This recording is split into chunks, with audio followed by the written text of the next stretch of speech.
Thank you all very much for coming. We have quite a lot to cover in the next hour, and I know it's a difficult slot after lunch, so thank you for being here and for bearing with me. I will begin with some necessary preliminary remarks. And sorry, could we just have the presentation on screen? Thank you. Thanks so much. Fundamentally, I believe that the artistic and intellectual capacity of perfumery is both underrepresented and underdeveloped.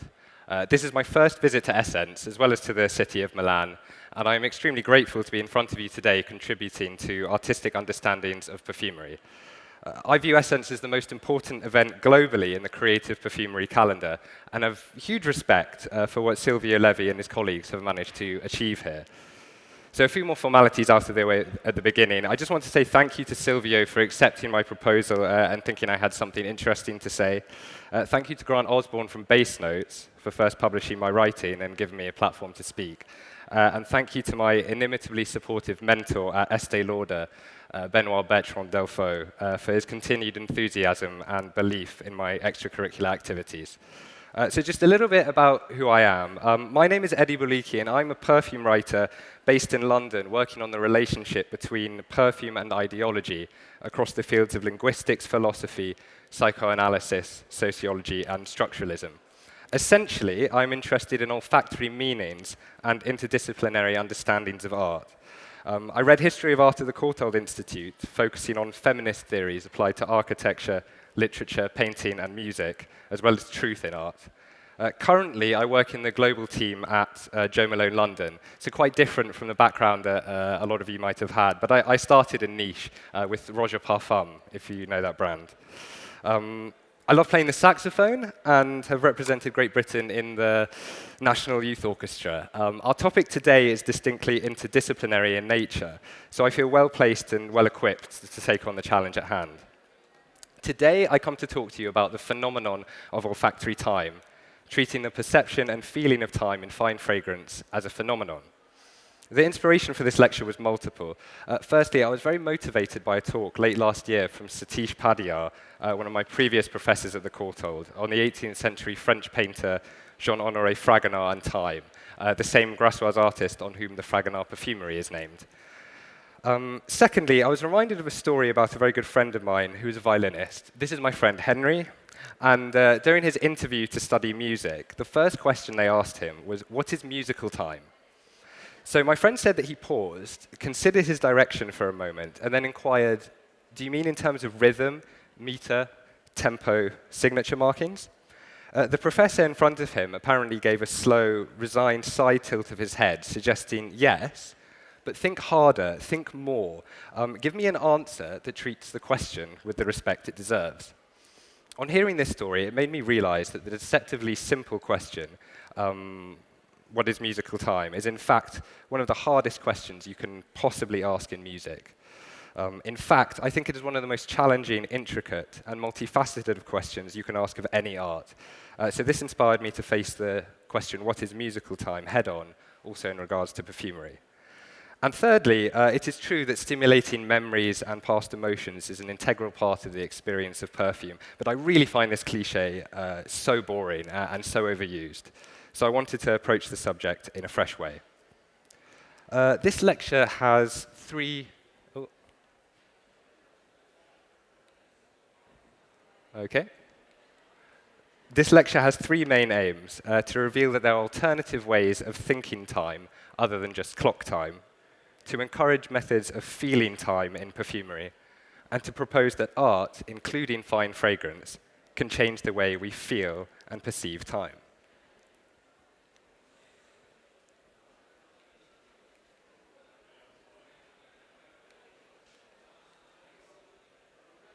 Sorry, just a little bit of trouble with the clicker.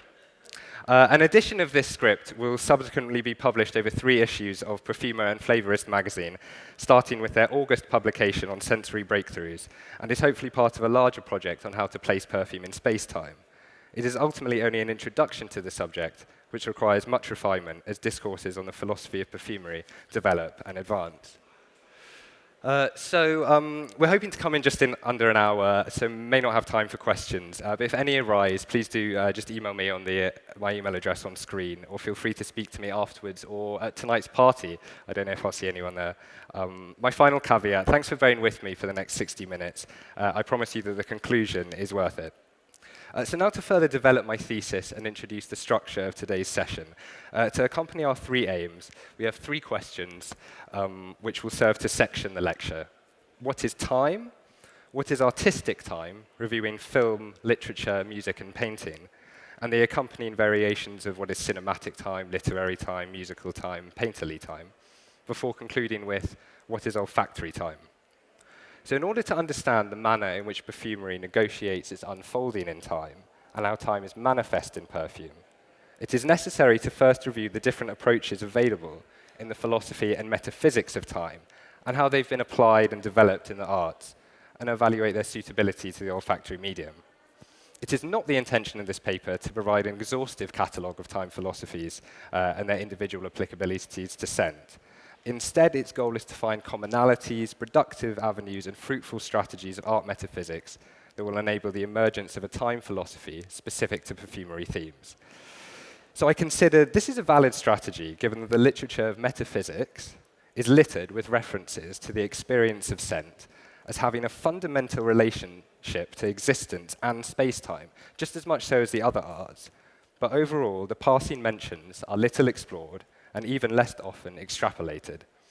So we have the great metaphysician Martin Heidegger in his introduction to metaphysics on the subject of immanence and the intrinsic being of things, their existence. In this case, a high school, he states, one can, as it were, smell the being of such buildings, often after decades, and one still has the scent in one's nose. The scent provides the being of this being much more directly and truly than it could be communicated by any description or inspection. The topic is then dropped and never returned to in the text.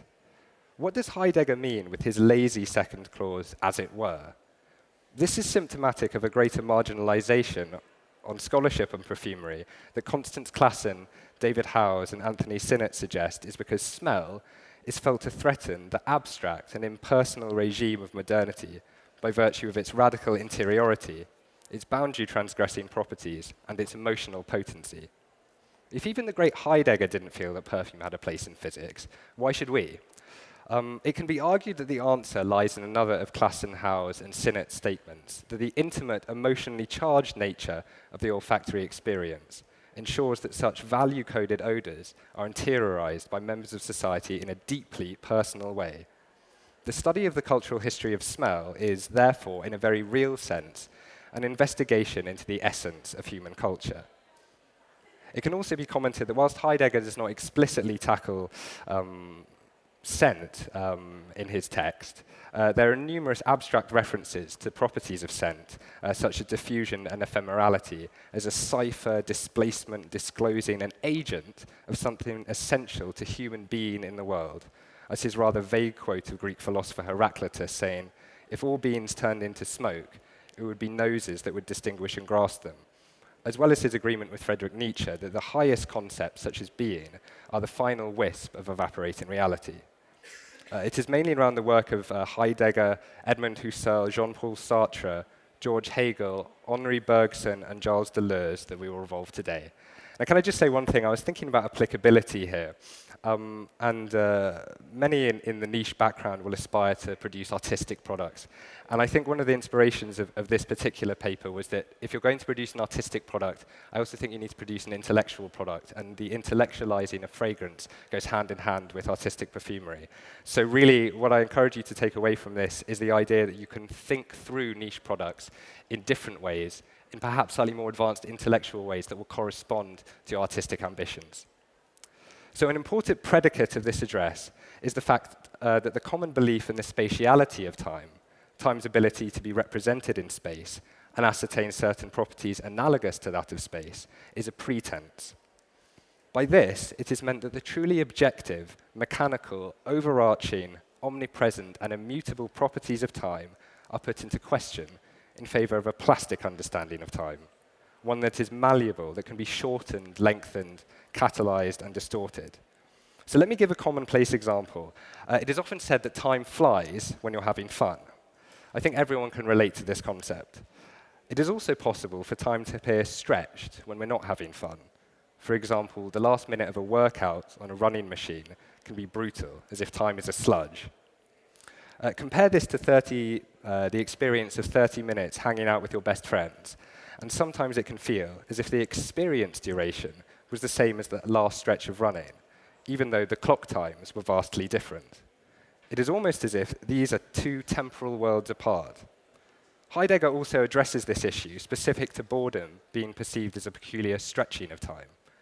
Taking a phenomenological approach, defined by Christian Clocars as a philosophy concerned with essence of our experience of the world, taken as investigated from the internal perspective of this experience itself, we can conclude this, that time itself is a phenomenon. Time is plastic. And if at all time exists in the arts and perfumery, artistic time is also a phenomenon. Therefore, olfactory time is also a phenomenon specific to perfume in and of itself. It will not be discussed in great detail here, the reasons behind grouping perfumery with the other arts. That is perhaps a subject for another paper.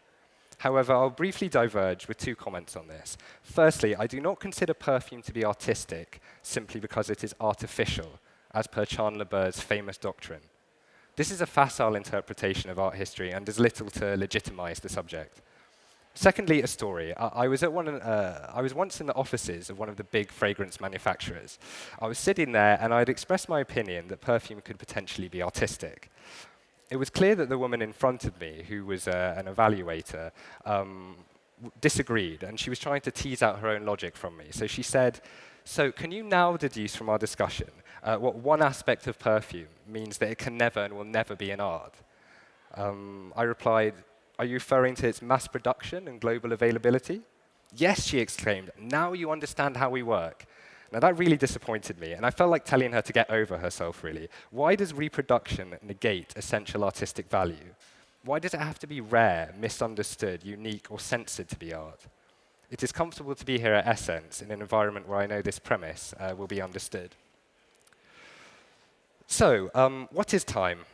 Asking this general but most important of questions will address the first aim of this paper, to reveal that there are alternative ways of thinking time other than just clock time. In his seminal lecture Der Begriff der Zeit, The Concept of Time, delivered to the Marburg Theological Society in July 1924, Heidegger comments this. He says, "If we achieve clarity about what a clock is, then the kind of apprehension thriving in physics therefore becomes alive, and so does the manner in which time gets the opportunity to show itself. A clock shows time. A clock is a physical system in which an identical temporal sequence is constantly repeated, with the provision that this physical system, the clock, isn't subject to change through any external influence. The clock provides an identical duration that constantly repeats itself." He then goes on to say, what do we then learn about the clock, about time? Time is something in which a now point may be arbitrarily fixed. No now point is more important than any other now point. The clock that one has, everyone's clock, shows the time of being together in the world, being with one another in the world. The time made accessible by a clock is regarded as present. The spatial form is a spatiality of the present. Clocks constantly demonstrate the present moment in a spatialized form. It is correct to say that they contain within them no potential for tensed information. Clocks cannot mark the past or the future. Helen Powell identifies further limitations of the clock, noting that what the clock does not represent or communicate is its experiential dimension. For the time of consciousness and indeed unconsciousness contrasts starkly in shape and form with the rationalized world of mechanical measuring devices, i.e. clocks. Clocks spatialize time. They mark its passing from one moment to the next, but offer us no sense of its meaning. If clocks cannot show tense, but can show the present moment, is it possible to define the present? Let me consider the concept of now and nowness again. Now is often taken to have the same meaning as the present, but they differ in one paramount respect, their implicit duration. The present, used as an abstract singular noun, is generally agreed to indicate a temporal period that has a very small, if not no, intersection into history or the past, and a slightly greater intersection into the future, with actions that can be immediately undertaken or come into fruition without advanced planning. William James attempted to define this moment with even greater specificity, terming it the specious present, the prototype of all conceived time, the short duration of which we are immediately and incessantly sensible. We are constantly aware of a certain duration, the specious present, varying from a few seconds to probably not more than 1 minute, and this duration, with its content perceived as having one part earlier and one part later, is the original intuition of time. Now is something quite altogether different, and Heidegger clearly separates the two phenomena in his comment that this time of the present is explicated as a sequence constantly rolling through the now, a sequence whose directional sense is said to be singular and irreversible. Everything that occurs rolls out of an infinite future into an irretrievable past. Deductions possible from this statement are that the present is a duration. It has a period of time, but now is a fixed point in time. The present rolls through the now from the future to the past. Yet if now is a marked point, it is easy to appreciate that one is always chasing the next now as it disappears to the past now and brings the new now into nowness. The concept of now in everyday life is alienating, let alone trying to grasp the now of art or the now of perfume. It is also not to be forgotten that any attempt at feeling now locates it in the past. All perception is retroactive, all thought is based on history, not to mention the unavoidable fact that there is an innate delay in the electrical impulses of sensation. So let us now think about what time is under 3 headings. Good. Time is the self, time is the future, time is direction. To think about how time is the self, consider Robin Le Poindevin on sensing time. He says, we see colors, we hear sounds, and feel textures. Some aspects of the world, it seems, are perceived through a particular sense. Others, like shape, are perceived through more than one sense. But what sense or senses do we use when perceiving time? Even if all our senses were prevented from functioning for a while, we could still notice the passing of time through the changing pattern of thought. At first, it would appear as if time is immune to the senses, as if time cannot be sensed, but just is. To pursue our phenomenological line of thought further, it can be argued that if there is not a subject present to perceive time, if we're not alive to actually feel time, then it doesn't exist at all, as time marks a subject's existence as inextricably as a subject marks time with its actions. Time is grounded in subjectivity in the same way, and at the same time, as subjectivity is grounded in time. This sentiment is echoed in Hegel's assertion that time is the being of the subject himself, and in Heidegger that time temporalizes itself only as long as there are human beings. Time temporalizes itself at only one time, the present.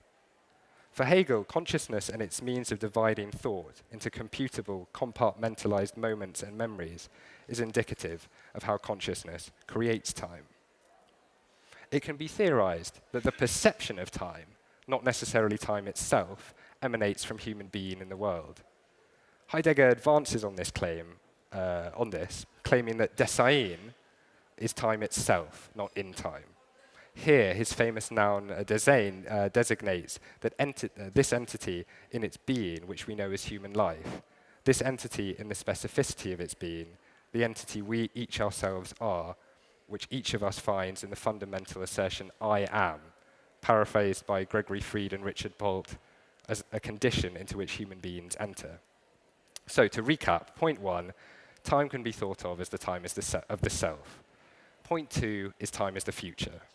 So to return to this idea of Design, i.e. the condition into which human beings enter, the fact that we live, it has an intricate difference with time, producing a paradox if we consider Design to be time itself. Human life, being, comes to an end, whereas time does not. Let us contend with Heidegger's response to this issue. He notes that the self-interpretation of Design, which towers over every other statement, is its interpretation with respect to its death, the indeterminate certainty of its own most being at an end. Fundamental human existence is not concerned with the now, but in the futural running ahead to the past. The idea that we're always thinking of the future and we're wanting it to become past. We want to get that job, but once we've got that job, it is the past. So essentially what we're desiring is really the past. And in this model, now is nothing. To compensate, the everyday being concerns itself with the clock in now, and to forget nothing, it's futural running ahead. The past remains closed off from any present, so long as such a present is not itself historical. This points to temporal modes which cannot be crossed, so long as consciousness itself is embedded in clock time. But there lies the hypothesis that if clock time is disengaged with consciousness, temporal modes could be crossed. The author later encapsulates this thought pattern with his term of future historical design. Here is our first mention of a logic for temporal malleability. If time is not the self, then time could be the future, for this reason, given by David Hugh Mellor, analysing John McTaggart's idea that time itself doesn't actually exist. An event which is yesterday, for example, cannot also be tomorrow. Past, present, and future tenses are mutually incompatible properties of things and events. But because they are forever changing, everything has to have all of them. Everything has to have every A-series location. And what he means here is everything has to be future, past, and present. From the remotest future through to the present to the remotest past. But nothing can really have incompatible properties, so nothing in reality has tenses. The only tense which is not inherently incompatible is the future, as it is absolutely the future in its state of being futural, untainted by the interference of past and present, which have already undergone temporal transformation into incompatible categories. The future is not incompatible in and of itself, but becomes incompatible through its interaction with human being. Let me repeat this. Fundamental human existence is not concerned with the now, but in the futural running ahead to the past, to the future historical design. But even if the true essence of time is to be found in the essence of the future, it can only truly come into being through contact with human beings in the world. Refer to point 1, time is the self. So there's a possible resolution between these two ideas in the fact that time is in fact direction. Not that time has a direction, but is direction. Consider this hypothesis from John Campbell. Suppose you are lost and finally pull out a map and try to get your bearings. An ordinary ordnance survey map, say. What you have to do is to bring the information on the map into some kind of congruence with the spatial information that you have in front of you, what you're seeing. The map uses a frame of reference, the Ordnance Survey grid, to specify spatial relations. Through vision, you know that some things are near, far away, some are to the left, some are to the right. From this, you congregate that with the map, and you can say, this is the telephone box, this is the church a good way behind us, and that's the town over there. When you manage that, you've orientated yourself within the frame of reference of the map. And then he asks, can we make a similar sense of a map for time? It seems a ridiculous idea. Even if there was a framework where a time map could be possible, the most pressing issue would be to account for change on the map. As we learnt above, time sequence has a directional sense, which is singular and irreversible. It goes from the future to the past, and you can't change that. The space-constituting properties of space are unlikely to change so significantly that the tenets of the space map do not hold. The same cannot be said for time. Take Le Poidevin and Macbeth on space. They say it is commonplace that time, not space, is the dimension of change. Purely spatial variation, for example, the distribution of various colors in a patterned rug, does not count as genuine change. They then go on to note this, and this is very, very important for our talk. He says, causal theorists of time rely on the causal relations being asymmetric. What they mean is that if A causes B, then B cannot cause A. Only if the causal relation is asymmetric can the causal theorist explain the direction of time. Causal theorists offer that time has a direction because causation has a direction. We might also add time is the dimension of change because all changes involve causally connected states of affairs, and time is the dimension of causality. The stream metaphor of time is important here, famously debated through Husserl. Yves Maisel notes, Husserl's primary concern is the conceptual necessity of metaphor. In order to conceive of time, Husserl has to embody it as a spatial form. Two hypotheses are possible. One, that there may be a limit to human understanding, such that the incapability of theoretically objectifying space apart from time and vice versa. Or, it is impossible to separate space and time. In other words, it would be necessary to assume that the temporalization of consciousness involves its spatialization. And he continues, the stream metaphor is not just a classical trivial image, but also a methodological device to grasp the ineffable in ordinary language. Clocards develops on the direction theory of time by asking if perhaps time has a direction because consciousness has a direction to objects. Powell notes that for Bergson, our experience of time is never unidirectional, but rather like tide on a beach, it moves back and forth, and any one moment of our lives is constituted by a revoking of the past and the potential offering of the future. So we come back full circle to time being the self itself. We can't reach a conclusion on this. Neither could Heidegger. The best he could offer is, insofar as time is in each case mine, there are many times. Time itself is meaningless, time is temporal. So that's not very helpful, is it? We must take the argument forward with these proposals for time's identity in mind. Time is the self, time is the future, time is direction. How can we apply this to perfumery? Importantly, these theories present alternatives to clock time. They're not clock time, they're something else.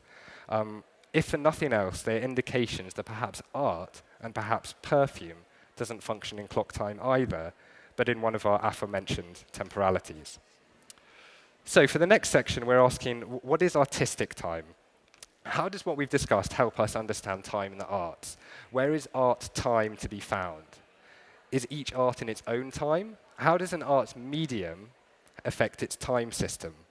Film as the quintessential time art in which every aspect of its making is directly engaged with time as a theme will be addressed first. The plastic arts, and painting in particular, will come last, as in many ways this is the most difficult to find common ground with existing time theories and with perfumery. So the first follow-on question is, what is cinematic time? And to begin, we'll watch a clip of 2014's Whiplash that explicitly addresses time as a theme. So if we could get the first clip up, that would be great. Start about 40, 50 seconds in. R17, the and of 4. Got it? 5, 6, Can the volume 7. go up a bit? Not quite my tempo. It's all good. No worries. Here we go. 5, 6, 7. You're rushing. Here we go. Ready? Okay. 5, 6, and. Dragging just a hair. Wait for my cue. 5, 6, 7.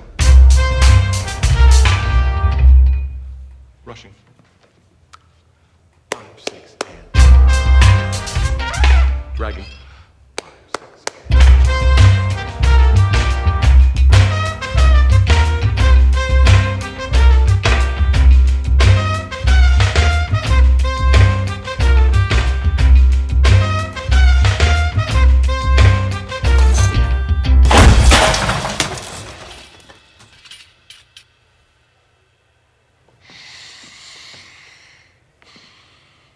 Why do you suppose I just hurled a chair at your head, Neiman? I don't know. Sure you do. The tempo? Were you rushing or were you dragging? I don't know. Start counting. 5, 6, 7. In 4, damn it! Look at me! 1, 2, 3, 4. 1, 2, 3, 4. 1, 2, 3. Now, was I rushing or was I dragging? I don't know. Count again. 1, 2, 3, 4. 1, 2, 3, 4. 1, 2, 3, 4. Rushing or dragging? Rushing. So you do know the difference! If you deliberately sabotage my band, I will fuck you like a pig. Now, are you a rusher or are you a dragger? Or are you gonna be on my fucking time? I'm gonna be on your time. Thanks very much. We can cut the clip. What does that say? Okay, so keep this in mind. Powell's analysis of cinematic time in her text Stop the Clocks, Time and Narration in Cinema, in tandem with that of Deleuze, is foundational. She begins by addressing that cinema is worthy of study in relation to our understanding of all matters temporal, as it has sought to grapple throughout its history with the presentation of the personal, interpersonal, experiential, and philosophical nuances of time. In recounting the history of temporal representation in cinema, Powell notes that the classical Hollywood narrative embodies a specific representation of temporal flow, rational and linear in its construction, and that fiction also tends to distinguish between the time of the story and screen time, how long it actually takes to enact the film, normally about 2 hours. Rarely brought together, except in a few attempts at real-time filmmaking. She continues, as cinema evolved, there was a shift from presentation and monstration, so just showing the time of how long it takes a camera to film a scene, to representation and narration with a point of view and a more complex temporal model. Editing techniques provided a cinematic shorthand to move the spectator through space and time, while seeking simultaneously, under the classical model, to avoid either defamiliarization or distortion of one's sense of place within the scene. So editing is one of the principal means to control time within a film. Editing, particularly continuity editing, such as rapidly cutting from shaving to dressing to eating breakfast to illustrate a character's morning routine, functions to determine how much time a film will occupy, and an early realization of its effectiveness came in terms of how narrative time could be accelerated, decelerated, intensified, and concentrated by trimming away dead time. Later in her text, Powell proposes that there are 3 layers of temporality contained within any film image: the time of registration, that of production, the time of narration, so the time of the story, and the time of its consumption, the time it takes you to watch the film. Films that directly draw attention to this triad of cinematic temporal layers through continuity editing provide an alternative to the classical Hollywood linear model and present a substitute form of time within the histories and normalcies of film. Donnie Darko is used as an example for which time is frequently out of joint, slowed down and speeded up, and is visually foregrounded, more so than the proceedings which are held within its grasp, as well as the cult classics Pulp Fiction and The Usual Suspects. David Martin Jones tells us that Deleuze's aim was to categorize the different formal ways in which cinema expressed our changing conception of time.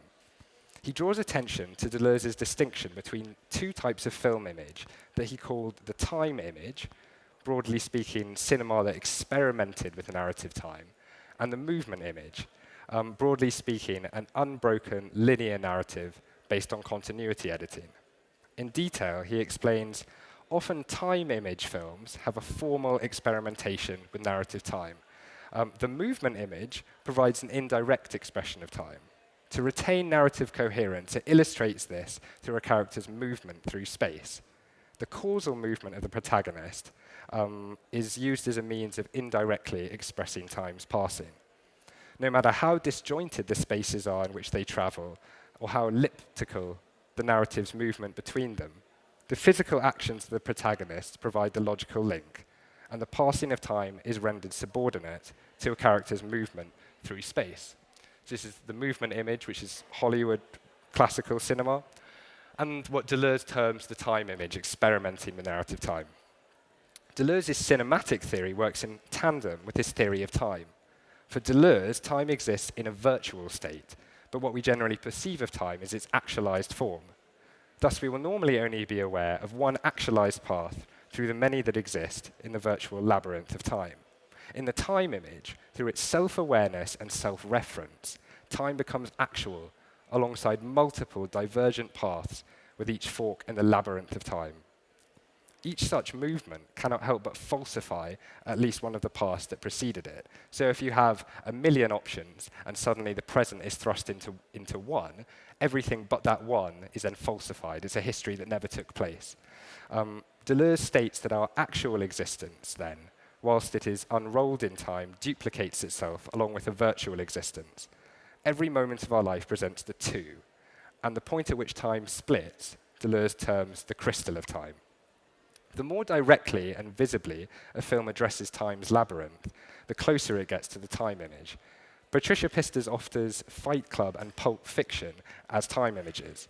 And whilst the scene we watched in Whiplash shows itself as time-aware, bringing the awareness of time systems to the fore, it does not qualify as a time image because its story time, the time telling of the story, is still linear. I believe that both the 2003 and 2004 volumes of Kill Bill and Birdman from 2014 can be considered time images. So we'll watch a short clip from Kill Bill now, if that's okay. So, Oren, any more subordinates for me to kill? Hi. ここだね。ビンゴ。そっちはブラックマンバ。噂が一人歩きしてるみたいだね。そうだね。Gogo, I know you feel you must protect your mistress, but I beg you, walk away.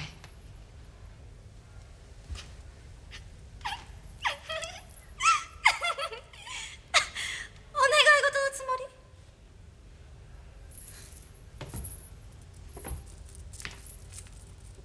もっとマシな頼み方ないの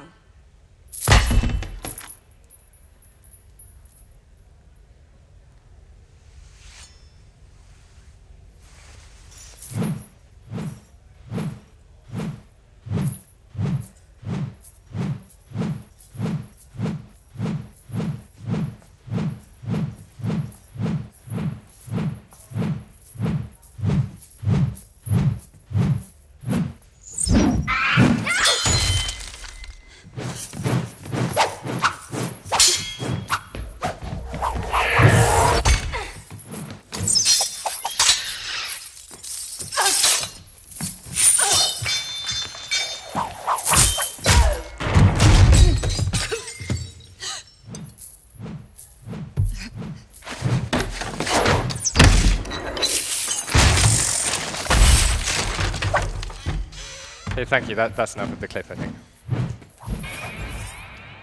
With its jumbled episodic nature, frequent flashbacks, slow motion, fast-forwarding of story time, and prominent themes of revenge and inevitability, Kill Bill demonstrates time-image filmmaking through significant temporal malleability. And with the clip with Birdman that we're about to watch, that nears the very end of the film, time almost comes to a standstill, as if the protagonist's ability to perceive time is out of control, spilling across premonition and recollection, dreaming, euphoric, and apocalyptic. References from earlier in the film return to climax the viewer into considerations of truth and reality, building into a distinctly atemporal finale. So if we just watch this short clip from Birdman as well. It's a great film.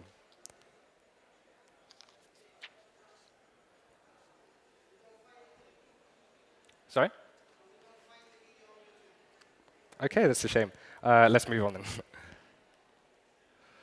Okay, now literature. What is literary time? If we compare it to cinema, due to cinema's inherent need for visual representation and tendency towards mimicking real-world space, it is easier to think through and accept a shared temporal landscape with that of the real world.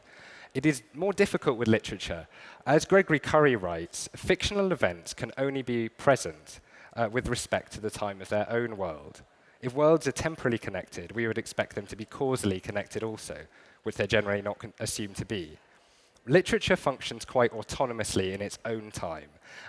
However, the delimiting and designation of literary time is problematic.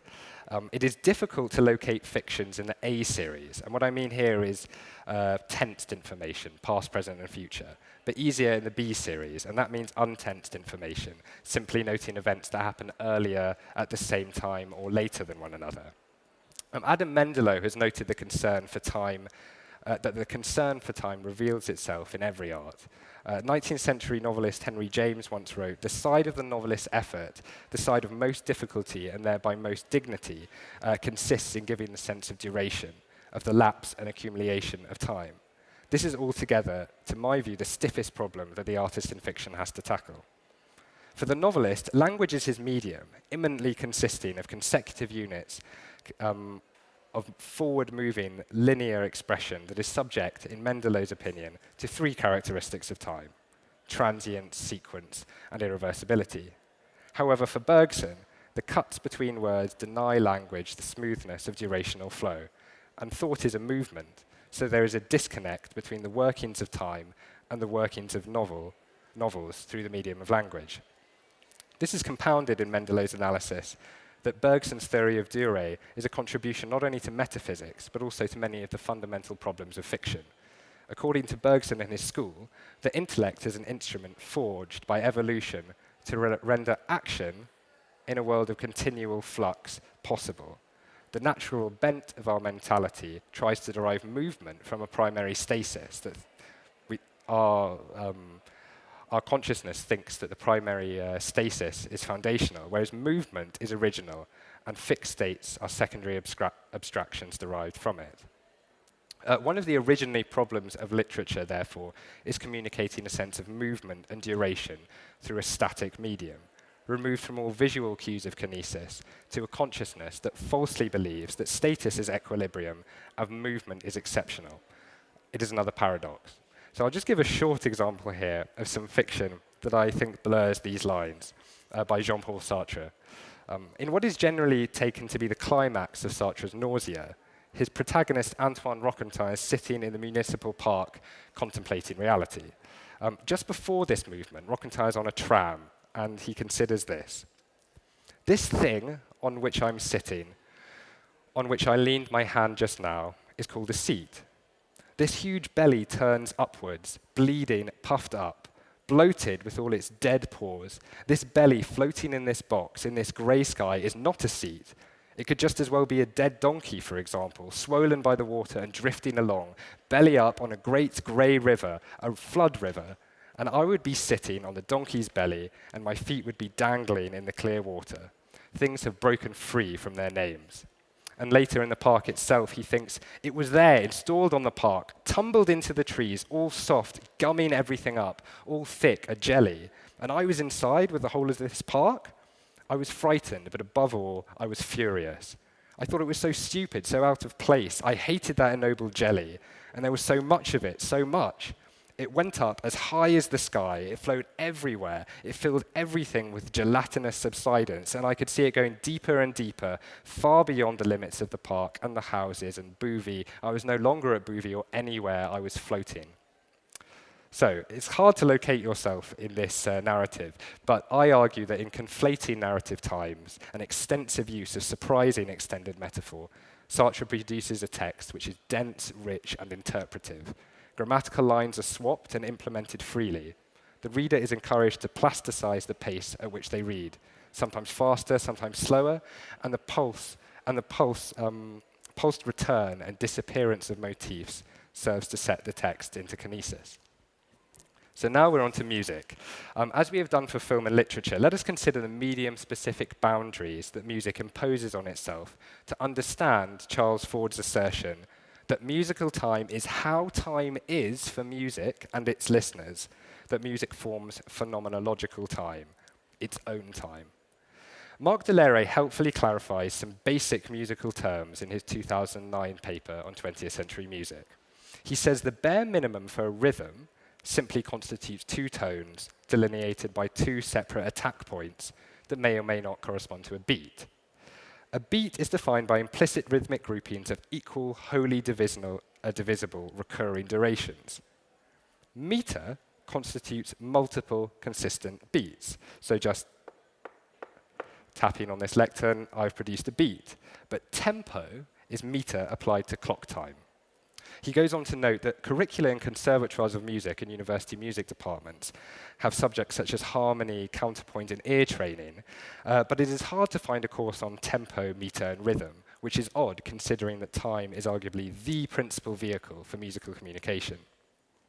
Justin London states in the opening pages of Hearing in Time that the guiding hypothesis of this book is that meter is a particular kind of a more general behavior, the same process by which we attend to the ticking of a clock, the footfalls of someone in the hallway, the gallop of the horse, or the drip of a tap, are also used when we listen to a Bach adagio or dance.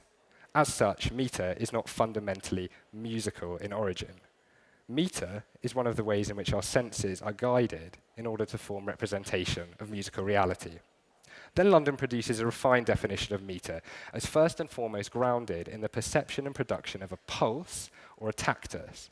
But a tactus in and of itself is insufficient for a sense of meter. What he means by this is a pulse which is always a downbeat. So 1, 1, 1, 1. This doesn't constitute a pulse. At minimum, a metrical pattern, a meter. At minimum, a metrical pattern requires a tactus coordinated with one other level of organization. So here, he's implying a time signature of 2/4, for example. 1, 2, 1, 2, 1, 2. This can be said to form normative, linear, potentially natural meter. So as documented by Edward Campbell in the composer Pierre Boulez's Darmstadt lectures, Boulez identifies two main pitch space states, which he terms striated space and smooth space. Striated space is marked by a regular standard measure, which creates clear perceptual landmarks for the ear to orientate itself, so like a 2/4 waltz in 3/4. Whereas smooth space is free, irregular, and dispenses with all points of reference. There is a clear comparison to be made between striated space and smooth musical space and Deleuze's movement and time film images. In fact, Deleuze and Guattari use Boulez's opposition of striated and smooth space as models for them to articulate the concepts of striated and smooth thought. This distinction of pulsed and non-pulsed time is related by Deleuze and Guattari to that of chronos and ion, two distinct yet complementary conceptions of time, which Deleuze, after Goldschmidt, believes originate with Stoic philosophy. Whereas chronos is composed of only of interlocking presents, ion is constantly decomposed into elongated pasts and futures. In this model, events have no present. They rather retreat and advance in two directions at once, being the perceptual object of a double question: what is going to happen, what has just happened, what is going to happen, what has just happened. Boulez suggests that smooth and striated space are capable of reciprocal interaction, since time cannot be only smooth or only striated. A contemporary of Boulez, the composer Grise, said, "Real musical time is only a place of exchange and coincidence between an infinite number of different times." So Boulez was not the only composer to become interested in musical theory. In his treatise on rhythm, Olivier Messiaen sets out his 3 laws of experience duration. So 1, experience of duration in the present. The more events in the present, the shorter our experience of duration for that moment in the present. 2, the fewer events in the past, the shorter our experience of duration for that moment in the present. The more events in the past, the longer our experience of that duration in the present. In terms of concrete musical examples of these ideas, Campbell illustrates that it is perhaps only with Claude Debussy that composition moves at significant moments beyond playing with pulse to something that creates the illusion of static music. Yankelevich, Bergson's one-time pupil, enumerates a long list of Debussy's compositions where the temporality is static, but the one we'll briefly listen to now is Debussy's Parfum de la Nuit, coincidental connection, that apparently sprawls voluptuously as if time no longer existed. So let's just listen to about a minute of this clip. You have to turn the volume up quite a bit, I think.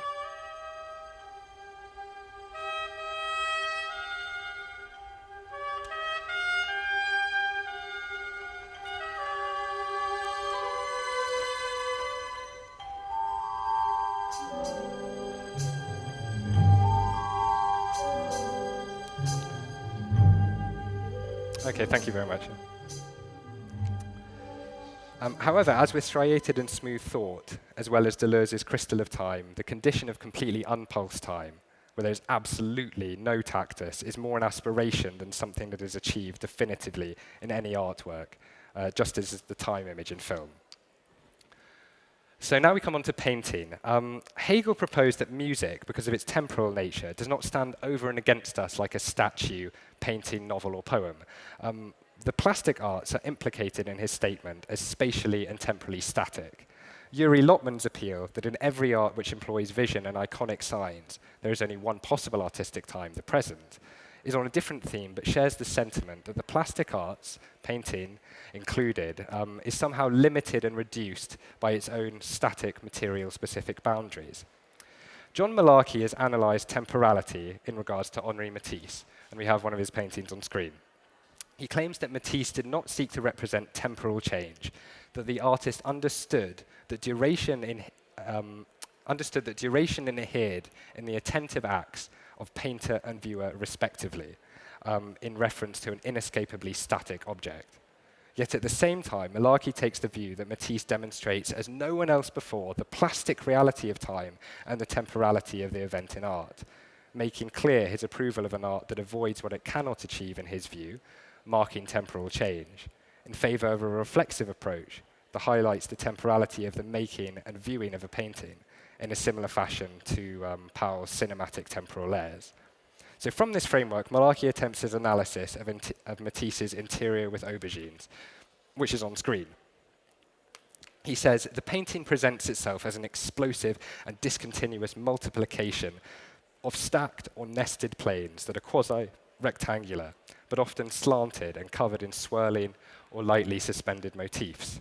It carries out an unframing of any view or staging whatsoever of an interior. Its duration is no longer extensive. It is entirely and intensively processual. So here he seems to be suggesting that the foregrounding of the colours and the fact that form is starting to be lost in the painting and any form of reality encourages the viewer to form a sense of kinesis within the painting, a sense of movement. Bulliqi sees tensitivity, one of the basest forms of information, in the remarkably simple painterly technique of foregrounding colour, a tenet of the painting medium, over almost everything else in the painting. Temporality in this model is to be found in the interplay of formalism over iconography. So James Day takes a different approach. He reviews two paintings, James McNeill Whistler's Symphony in White, No. 1, The White Girl, which is here, and Edward Manet's very famous Luncheon on the Grass. Day responds to the fact that both paintings were scandals at the 1863 Paris Salon. The Academy denied them wall space. He sees their temporalities in existing through the specific iconographic symbols and motifs which the artist borrowed, tempered, and transformed, and indeed those that went on to inspire later artists through the work's enduring visual language that actually anticipates the work of art historians. So Day states both paintings contain past and future art objects and writings which surge through their canvases.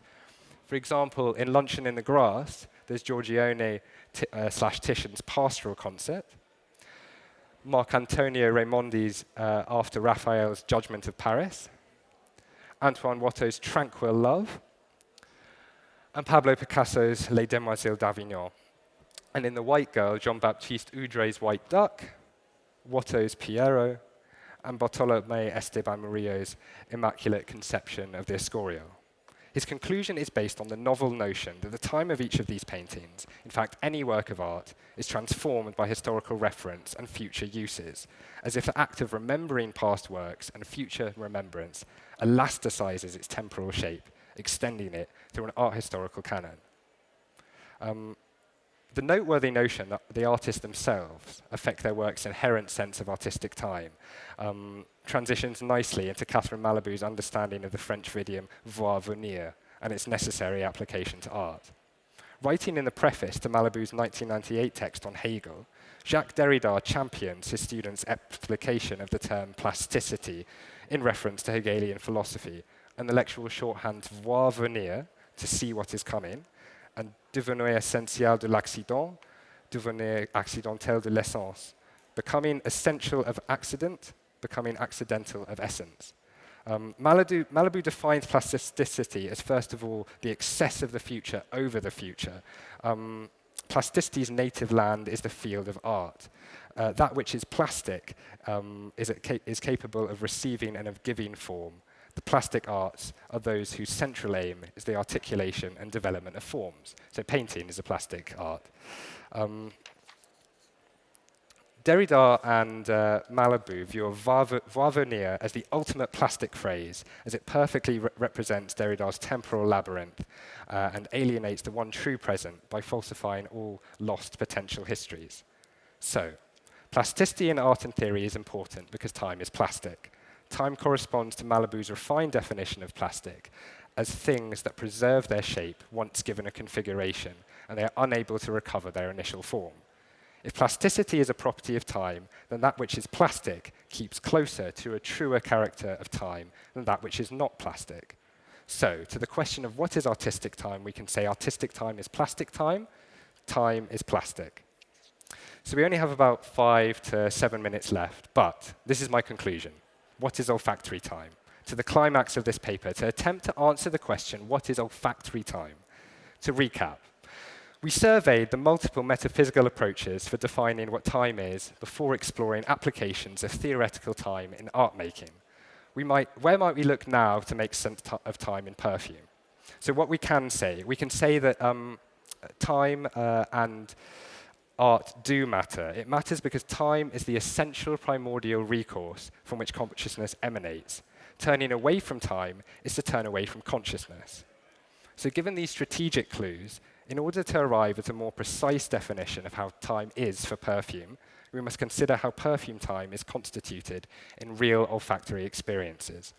So here I'm going to briefly quote Charles Sell's text of Understanding Fragrance Chemistry. It's really an outstanding piece of work. Fragrance chemistry is often shrouded in mystery. If you're interested in fragrance chemistry, please do buy this book called Understanding Fragrance Chemistry. It sets out the most challenging aspects with enthusiasm and clarity. So the odor families are considered to fall largely into 3 groups, based largely on their volatility. Persistence and longevity of a perfume or perfume ingredient depends a considerable degree on its volatility. The more volatile, lower boiling a substance is, the more easily it will evaporate and thus be lost by diffusion in the air. 2 main factors determine volatility. The first is molecular weight. The heavier a molecule, the more difficult it is to move from the liquid to gas phase. Molecules with fewer than 8 carbon atoms in their structure are mostly too volatile to be of use in perfume. Similarly, those with more than 18 carbon atoms are usually not volatile enough to reach the olfactory receptors in the nose. Volatility is also affected by the ability of molecules to form non-bonded interactions between each other and to any surface, so hair, paper, skin. Impact is the intensity of perceived sensation and is a very subjective phenomenon. It can only be measured using human subjects and doesn't necessarily correspond to concentration. So these are the property-specific margins from which the medium of perfume can come into being, comparable to film's visual movement, literature's lexicon, music's pitch and rhythm, and painting's form and color. It has repeatedly been suggested throughout this paper that when art forms falls into applications of clock time, as in Hollywood cinema's linear time sense or Boulier's striated pitch space, they verge into an internal dialectics that is inward-facing, and in doing so, they somehow lose an essence of who we really are, of being in the world, both in art and philosophy. However, following the formation of an artistic canon of clock time that manipulates art's medium-specific time properties, such as losing musical meter or dispensing with painterly form, as in the Matisse we saw, this can produce an abstraction which is somehow closer to pure beingness. Yet it is valid to question what this common strand indicates across the arts. Why is the norm normally defined by clock time across the different arts across history? Is this suggestive of an ultimately natural way of contending with time and simple truths, such as music has to have meter, painting has to have form, perfume has to have a linear olfactory development? In fact, I believe yes, and here's one possible answer. In metaphysical discourse, you have to put objects of contemplation into conversation with time, space, and being. Yet being and language are inextricable. If you analyze consciousness, you have to analyze language. This is because consciousness, funded by the paramount principle of language, is logocentric. Now here, I refer to the notion that logos, the originally ground of reasoning, which is often taken to be a speech or signifier, has its essence in binary relations. Words only attain meaning in their difference to other words. A shark is only a shark because it is not a whale. Each and every aspect of human consciousness has a point of difference which gives it meaning. The present is only the present because it is not the past. Consciousness is the ultimate logocentrism as it unfolds only in relation to its other, which is death. We are only alive because we must die. Sorry, this is a little bit morbid, but this is my philosophical conclusion. In a world of consciousness, our world, every world that can be known to us, words and things are plunged into a particularity in relation to difference. The adjective ambiguous, for example, irrespective of what it signifies in the codes of language, has an absolute relation to itself. There is no other word in human language, in the English language in this case, that can be more like the adjective ambiguous than the adjective ambiguous itself. So let me repeat. Words have absolute relations to themselves, but have a relational difference to everything else. Time is not like words or objects or consciousness. My personal contribution to metaphysics in this paper is to argue that time is not logocentric. It is not defined by difference. It is absolute to everything and only becomes relational to itself. In this case, the meaning of splitting into the triad of past, present, and future through its contact with consciousness. Time has no other. Okay? Even if time did not exist in this or that universe, the concept of time would still be ticking. How does this have anything to do with perfume? We supposed at the beginning of this talk that perfume can be grouped together with the arts, that perfume isn't art, and I stand by that. Through consciousness, art is logocentric, and perfume is logocentric too. That said, we have seen how in a most peculiar fashion, art is able to verge away from clock time and hint at alternate temporalities through its manipulation of its own time properties. So the almost disappearance of pulse in music, literature's very nearly kinesis, painting's call to form, away from form, and film's foregrounding of time in the time image. However, and if you take nothing else away from this paper, then I would like you to take away this. As in the words of Edward Campbell, the condition of completely unpulsed time is more an aspiration than something that is achieved definitively in any artwork.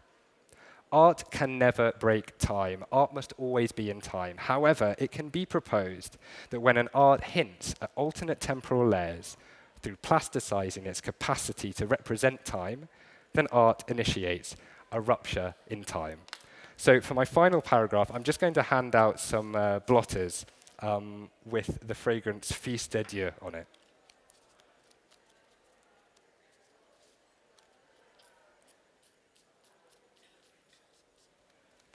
If you could just pass those around, that would be great. Thank you very much.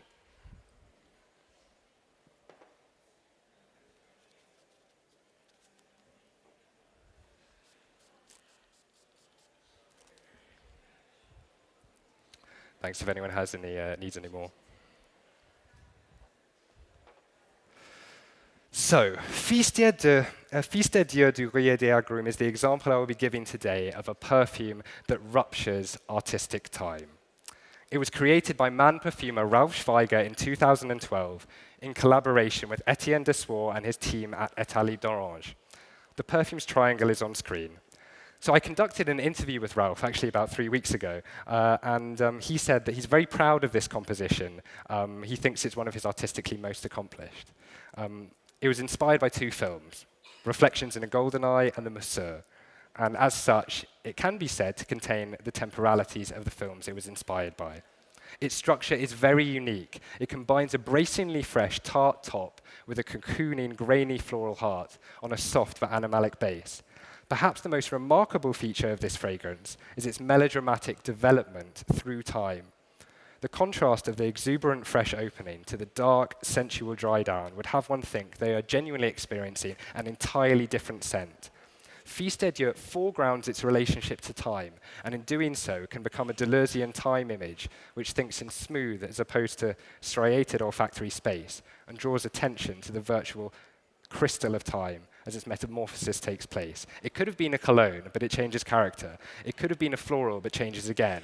It could have been a savory gourmand, but settled on a leathery oriental base, a base which borrows heavily from Guerlain's masterpiece Shalimar. This appropriation, anticipating the work of perfume historians, actually extends its temporality in opposite directions. There are so many clustered olfactory events that take place within the unfolding of Fils de Dieu that each section feels both short in the present and long in the past. As per Messier, the more events in the present, the shorter our experience of duration for that moment in the present. The more events in the past, the longer our experience of duration for that moment in the past. Fils de Dieu is a plastic perfume. Here we have the beginnings of an olfactory metaphysics that makes sense of perfume time in its own right.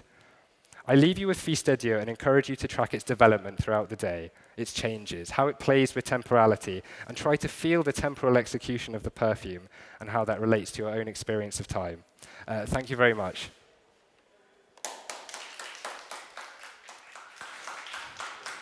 So sorry for running over a few minutes. I don't think we have time for any questions, but I look forward to hearing from you.